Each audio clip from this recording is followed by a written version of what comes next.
Hi guys! Magluluto ako ng sinigang na manok. Ayan. Gahanda ako ng aking lulutuin guys. Mag sinigang na manok. Ayan.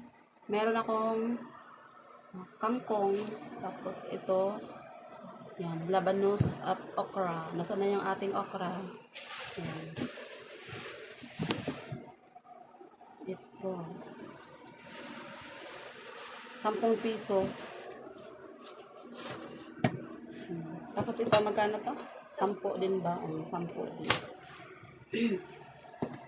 Lalagyan ko siya ng labanos. Hindi kasi talaga ako naglalagay ng labanos. Kasi iba yung lasa kasi ng labanos pag yung hinalo mo sa sabaw. Mapait, 'di ba? Ang ginagawa ko lagi sa labanos ay ginagawa kong ensalada na labanos. Pero ngayon maghahalo ako kahit ilang piraso lang. Sinigang na manok ang aking lulutuin. Sinigang ako.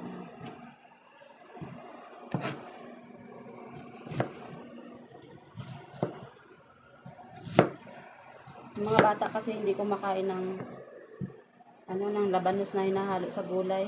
Kaya masasayang lang. Kasi maano siya, 'di ba? Mapait. Iba yung lasa niya. Tawag doon, mapakla. Kaya maghalo lang ako ng mga ilang piraso kahit mga ganito siya, mga limang pirasong hiwa siya.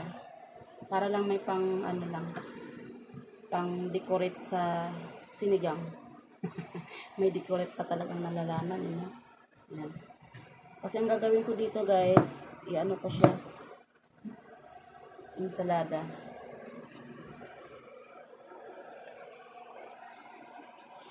Hindi ko nagawa to nung dito pa si partner kasi gagawin ko sana to, sabi niya wag na daw muna kasi nagmamadali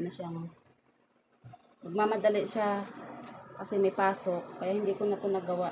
Hindi siya nakakain nito.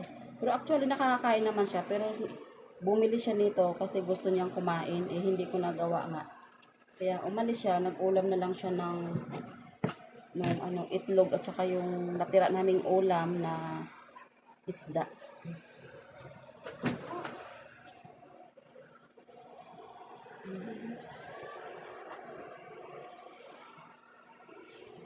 Diyan lang kayo guys at maghahanda ako sa aking lulutuin.